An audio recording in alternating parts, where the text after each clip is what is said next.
जीवन में वही व्यक्ति कुछ बड़ा कर सकता है जिसे वास्तव में समय की कीमत मालूम होती है। नमस्कार दोस्तों, मैं ज्योतिष आचार्य वासुदेव मिश्रा आपका अपने चैनल सत्य की खोज में हार्दिक अभिनंदन करता हूं। दोस्तों, आज का यह ज्योतिष का कार्यक्रम आप लोगों के लिए यानी कि मेष राशि वालों के लिए बेहद ही ज़्यादा खास कार्यक्रम साबित होगा। आज हम चर्चा करेंगे ग्रहों के राजकुमार बुध महाराज के राशि परिवर्तन प्रभाव के बारे में। जी हाँ दोस्तों, युवराज बुध 1 फरवरी 2024 की दोपहर लगभग 2:45 के आसपास अपनी वर्तमान अग्नि तत्वीय राशि धनु राशि को छोड़ करके अपने मित्र शनिदेव की वायु तत्वीय राशि यानी कि मकर राशि में प्रवेश करने जा रहे हैं, जहां कि वह 20 फरवरी 2024 की प्रातः तक रहेंगी। उसके पश्चात राशि परिवर्तन करके पुनः अपने मित्र शनिदेव की मूल त्रिकोण राशि कुंभ राशि में प्रवेश कर जाएंगी। तो ऐसे में बड़े विस्तार के साथ जानने का प्रयास करेंगे कि युवराज बुध अपने मित्र शनिदेव की राशि मकर राशि में गोचर करते हुए आपको किस प्रकार से परिणाम प्रदान करेंगी। जी हाँ, युवराज की इस गोचर काल के दौरान आपको अपने जीवन के किन किन क्षेत्रों में विशेष तौर पर लाभ की प्राप्ति होने वाली है, तो वहीं किन किन बातों का आपको विशेष रूप से ध्यान रखना है। साथ ही साथ युवराज के इस गोचर काल के प्रभाव को और ज़्यादा बेहतर और श्रेष्ठ परिणाम देने वाला बनाने के लिए क्या उपाय आप कर सकते हैं, ये तमाम प्रकार की जानकारी आज के इस ज्योतिष के कार्यक्रम में आपको बताएंगे। इसलिए कार्यक्रम को बिना मिस किए अंत तक देखने का प्रयास कीजिए। और अगर आप अपनी जन्म कुंडली पर हमसे परामर्श लेना चाहते हैं तो डिस्क्रिप्शन बॉक्स में और वीडियो के अंदर आपको व्हाट्सएप नंबर मिल जाएगा, जहां से आप व्हाट्सएप करके अपनी जन्म कुंडली का विस्तार पूर्वक अध्ययन करवा सकते हैं। वैसे देखा जाए तो युवराज बुध का जो गोचर होता है वह बेहद ही कम दिनों के लिए यानी कि लगभग 25 से 30 दिनों के लिए ही होता है, लेकिन ये 25 से 30 दिनों में ही अपना संपूर्ण प्रभाव दे देते हैं। इसलिए जो लोग व्यापारी हैं, जो लोग अपने कम्युनिकेशन स्किल्स का इस्तेमाल करके कार्य करते हैं, अपनी बुद्धिमत्ता का इस्तेमाल करके कार्य करते हैं, बैंकिंग, मीडिया, मैनेजमेंट के फील्ड में जो कार्यरत हैं या फिर लॉटरी, सट्टा, शेयर इत्यादि, इन सभी क्षेत्रों में सिर्फ और सिर्फ बुध का ही सिक्का चलता है।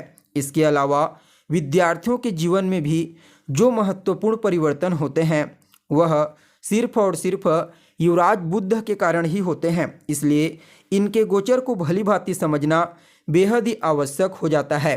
क्योंकि यह व्यापार, आपकी बुद्धिमत्ता, आपके कम्युनिकेशन स्किल्स, आपकी चतुराई और आपके निर्णय लेने की क्षमता के कारक ग्रह होते हैं। इसलिए जब यह बलवान अवस्था में गोचर करते हैं तो इनका प्रभाव श्रेष्ठ तरीके से देखने को मिलता है। जी हाँ, जब भी यह शुभ ग्रहों से केंद्र या त्रिकोण में गोचर करते हैं तो निश्चित तौर पर इनके बल में विशेष रूप से वृद्धि हो जाती है और यह अपना संपूर्ण परिणाम देना प्रारंभ कर देते हैं। जी हाँ, अभी वर्तमान समय में बुध महाराज आपकी कुंडली के 9वें भाव में यानी कि भाग्य भाव में धनु राशि में गोचर कर रहे हैं। कल 1 फरवरी को राशि परिवर्तन करेंगे और आपकी कुंडली के 9वें भाव से निकल करके 10वें भाव में गोचर करना प्रारंभ कर देंगे। देखिए, आप लोगों के लिए यानी कि मेष राशि वालों के लिए यह जो गोचर होने वाला है, एक मत में कहा जाए तो अत्यंत ही श्रेष्ठ कहा जा सकता है। जी हाँ, आप सभी के लिए बुध का यह गोचर आपकी राशि से 10वें में होगा। तो 10वें भाव में जब बुध महाराज गोचर करते हैं तो यह अपना सर्वश्रेष्ठ परिणाम देने के लिए बाध्य हो जाते हैं। जी हाँ, इस समय आप अपने विरोधियों पर, अपने प्रतिद्वंदियों पर हर प्रकार से हावी रहोगे। जी हाँ, उनका डट कर सामना करेंगे। देखा जाए तो आपके लिए बुध तीसरे और छठे भाव के स्वामी बनते हैं और 10वें भाव में गोचर करेंगे तो अत्यंत ही श्रेष्ठ। उन विद्यार्थियों के लिए तो और ज़्यादा श्रेष्ठ जो किसी भी तरह की प्रतियोगी परीक्षा की तैयारी कर रहे हैं। यह समय बहुत ही बढ़िया रहने वाला है उन लोगों के लिए जो किसी भी प्रकार की नौकरी में हैं, चाहे सरकारी हो, प्राइवेट सेक्टर में हो। व्यापारियों के लिए भी अत्यंत ही श्रेष्ठ समय है। आर्थिक रूप से इस समय आपको ज़बरदस्त लाभ मिलेगा। जी हाँ, इस समय आपके जीवन में धन का संचयन भी होगा और धन का आगमन भी होगा। यानी कि देखा जाए तो धन आगमन और धन संचयन के दृष्टिकोण से भी आपके लिए युवराज के इस गोचर को अत्यंत ही श्रेष्ठ कहा जा सकता है। वहीं आपका दाम्पत्य जीवन सुखद रहेगा। जी हाँ, जीवन साथी के साथ आपके रिश्ते बेहतर होंगे।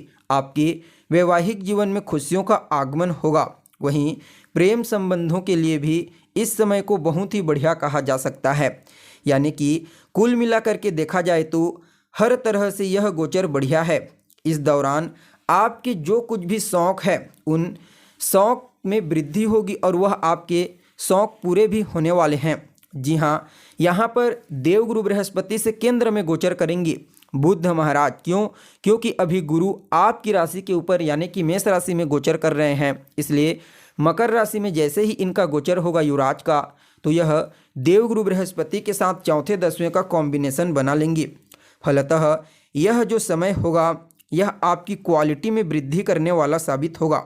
जी हाँ, आपके लिए कहा जा सकता है कि इस समय आपकी जो क्वालिटी है कार्य करने की, यानी कि स्मार्ट वर्क, आप इस समय अपने स्मार्ट वर्क के लिए जाने जाएंगे। देखा जाए तो आपके करियर का जो ग्राफ है वह बड़ी तेजी से आगे बढ़ने वाला है, क्योंकि इन्हें दसम भाव का कारक ग्रह कहा जाता है। खास करके व्यापारियों के लिए तो कहना ही नहीं। जी हाँ, हर प्रकार से आपको अपने करियर में युवराज के इस गोचर काल के दौरान लाभ की प्राप्ति होने वाली है। चाहे आप नौकरी करते हैं या फिर व्यापार करते हैं, समझ लीजिए इस गोचर काल के दौरान आपको कुछ नए मौके, नए अवसर प्राप्त होंगे। और अगर आप इन मौक़ों को समझ लेते हैं, इन अवसरों को समझते हैं, तो निश्चित तौर पर आपको इस गोचर काल के दौरान अपने जीवन में आगे बढ़ने से, सफलता प्राप्त करने से कोई नहीं रोक सकता। यहाँ पर सूर्य के साथ युति बनाएंगे। फलतः समाज में आपको मान सम्मान, पद प्रतिष्ठा और प्रसिद्धि की प्राप्ति विशेष तौर पर होने वाली है। जो जातक राजनीति के क्षेत्र में कार्यरत हैं उनके लिए भी युवराज के इस गोचर को अत्यंत ही श्रेष्ठ कहा जा सकता है। आपको इस समय अपने पॉलिटिक्स के क्षेत्र में विशेष तौर पर लोगों का सपोर्ट प्राप्त होगा। कहीं ना कहीं यह समय आपके भौतिक सुख साधनों में भी वृद्धि कराने वाला साबित होगा। जी हाँ, भूमि, भवन, मकान, वाहन, इनसे संबंधित जितने भी सुख सुविधाएं हैं वह सभी प्रकार की सुख सुविधाएं इस गोचर काल के दौरान आपको विशेष तौर पर प्राप्त होने वाली है। देखा जाए तो माता के साथ आपके तालमेल बेहतर होंगे।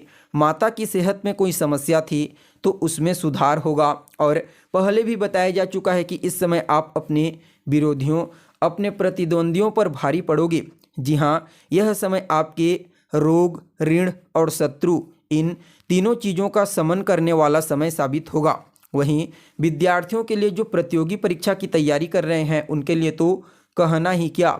यानी कि कुल मिलाकर के देखा जाए तो आप सभी मेष राशि वालों के लिए, हालांकि बुध कोई कारक ग्रह नहीं होते, लेकिन फिर भी इनका आपके करियर के क्षेत्र में आने की, आपके दसम भाव में गोचर करना अपने आप में ही इन्हें विशेष बल प्रदान कर दे रहा है। क्योंकि पहले तो दसम भाव में कारक होकर के बल ग्रहण कर रहे हैं, ऊपर से सूर्य के साथ युति बना करके और गुरु से चौथे दसवें का कॉम्बिनेशन बना करके विशेष रूप से बलवान होकर के आपको परिणाम प्रदान करेंगे। फलतः आप सभी मेष राशि वालों के लिए युवराज के इस गोचर को अत्यंत ही श्रेष्ठ और प्रॉफिटेबल कहा जा सकता है।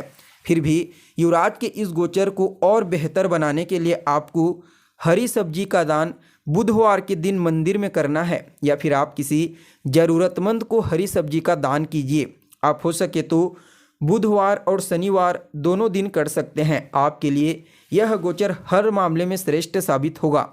तो दोस्तों, कैसी लगी आपको जानकारी कमेंट करके बताइए। फिर मिलते हैं एक नए और ताज़ा एपिसोड में। तब तक के लिए नमस्कार।